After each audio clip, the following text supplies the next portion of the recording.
Olá, bom dia, boa tarde, boa noite.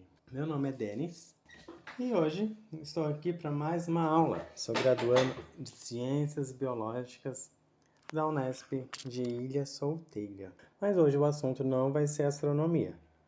Hoje a gente vai falar sobre outra coisa. Mas é um assunto bem interessante também, eu garanto. Sabe o que é? Hoje nós vamos falar sobre plantas medicinais. Quem são elas? Onde estão? Onde se escondem? O que fazem? Então, bora lá. Para começar, vamos com um breve histórico só para a gente ficar mais familiarizado com as nossas amigas. Pois bem, o consumo de ervas pela população para tratamento e cura de doenças é tão antigo quanto a humanidade. Então já há relatos há mais de 3.000 anos antes de Cristo que já eram usadas essas plantas para tal finalidade, finalidades medicinais. Aqui no Brasil, os indígenas utilizavam em rituais. A utilização de plantas pela população brasileira, então ela nasce de uma mistura, na incorporação da cultura europeia com a cultura africana. Então, o que elas fazem? O que elas são benéficas? Onde? Pois bem, as plantas medicinais são ótimas para a saúde humana. Conservação da biodiversidade. Mais de 25% de todos os medicamentos eles vêm de origem vegetal. E o Brasil ele possui a maior biodiversidade do planeta. Então, olha que presentão. Aqui no nosso país ele tem a maior biodiversidade de plantas do planeta.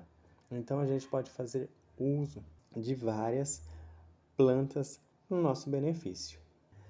Com o passar dos tempos, vem aumentando o consumo dessas plantas medicinais. E também, com o passar dos anos, a preferência por produtos naturais também tem aumentado. Então as pessoas elas estão preferindo fazer uso de recursos naturais, ter uma alimentação mais saudável, uma vida mais saudável, uma vida fitness, do que uma vida com muito sintético, coisas que não são tão naturais. Além disso, tem um poder aquisitivo que ele manda também. Por quê?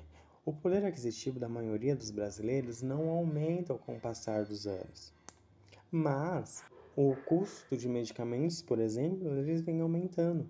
Então está cada vez mais caro comprar um medicamento e você não tem recursos financeiros para tal. E também tem um difícil acesso à assistência básica. Então a maioria dos brasileiros eles não tem acesso a recursos básicos que são primordiais para ter uma boa saúde. Segundo a OMS, de 65 a 80% da população em países em desenvolvimento utilizam-se de plantas medicinais.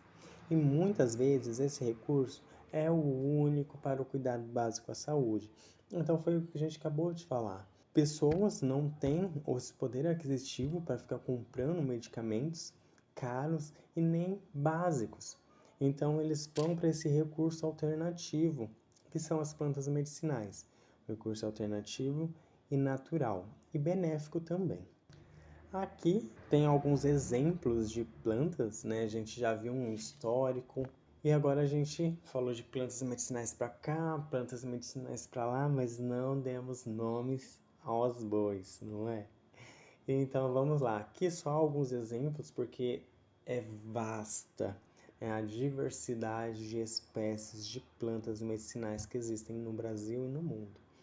Então aqui, capim, cidreira, carqueja, erva doce, cravo, eucalipto, alho.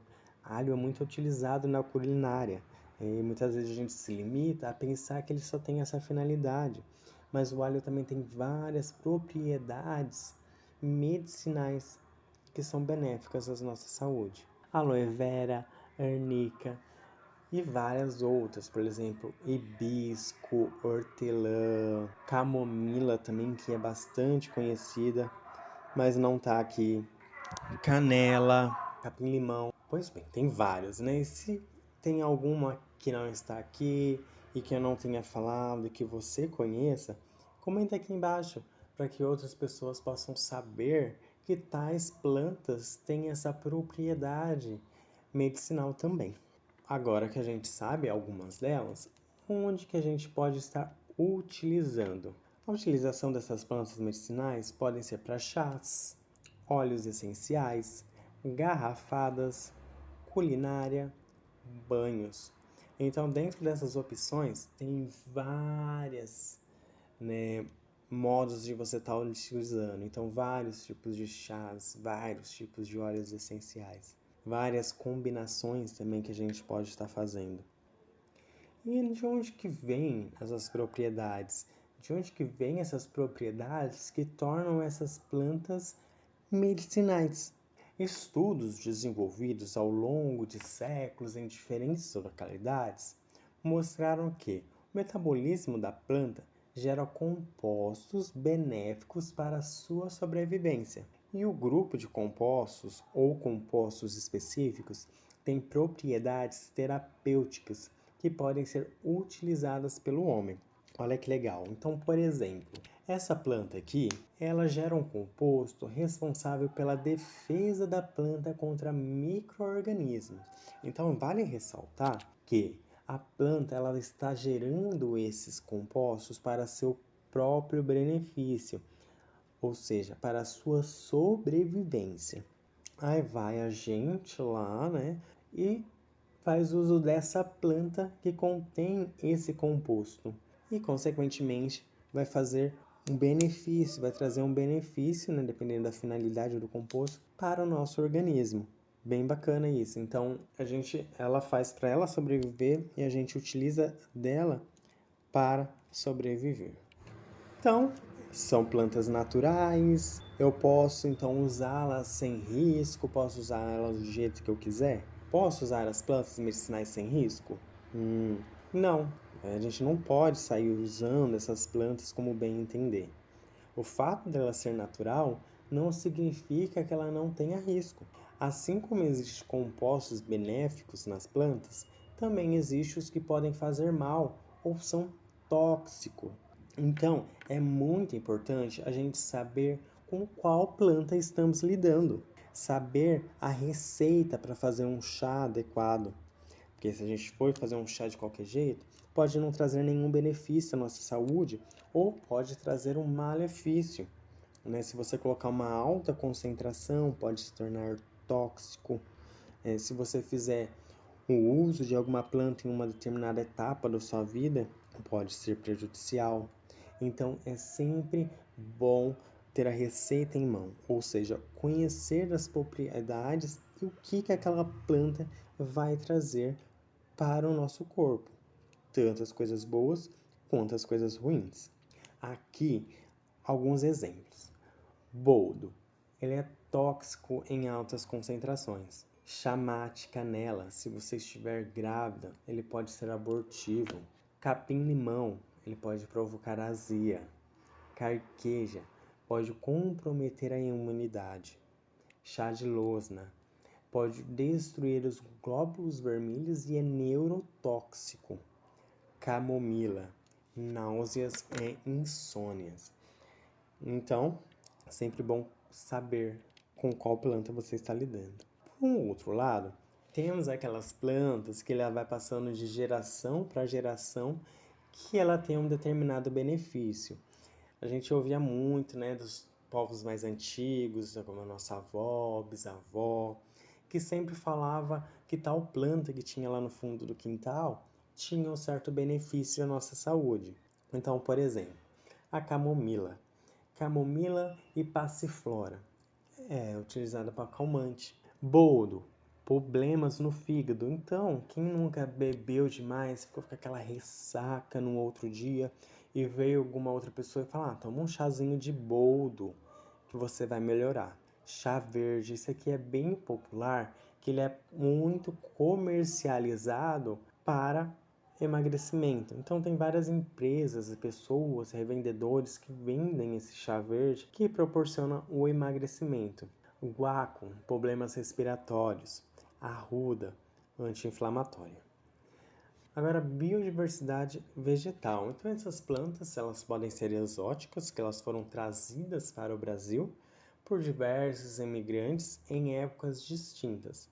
E temos as plantas nativas, que elas requerem diferentes estratégias de cultivo e manejo.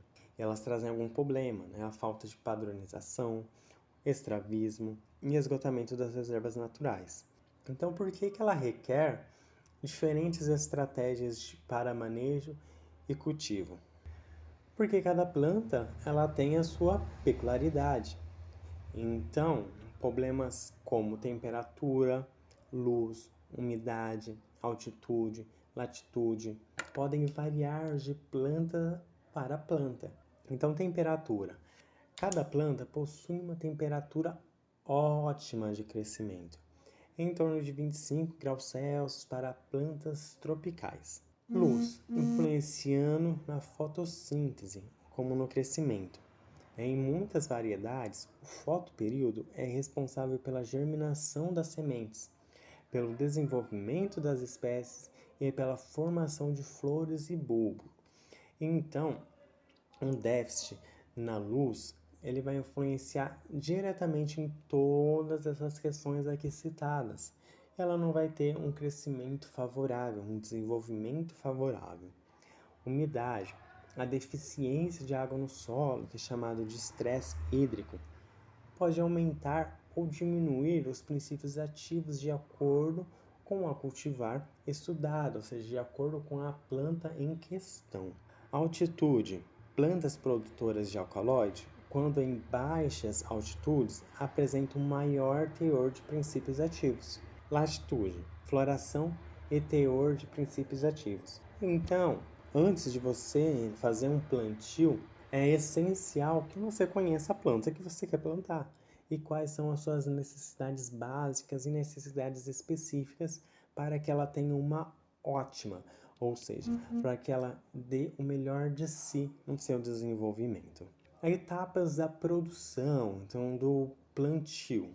Então você tem que fazer a produção de mudas, fazer uma adubação adequada para cada espécie, tratos culturais, colheita e beneficiamento, ou seja, depois que fazer a colheita, transformar essas plantas em produtos benéficos para o nosso organismo, podendo ser em chás, óleos essenciais, banhos e outros. Agora, os tipos de propagação, ou seja, a reprodução dessas plantas.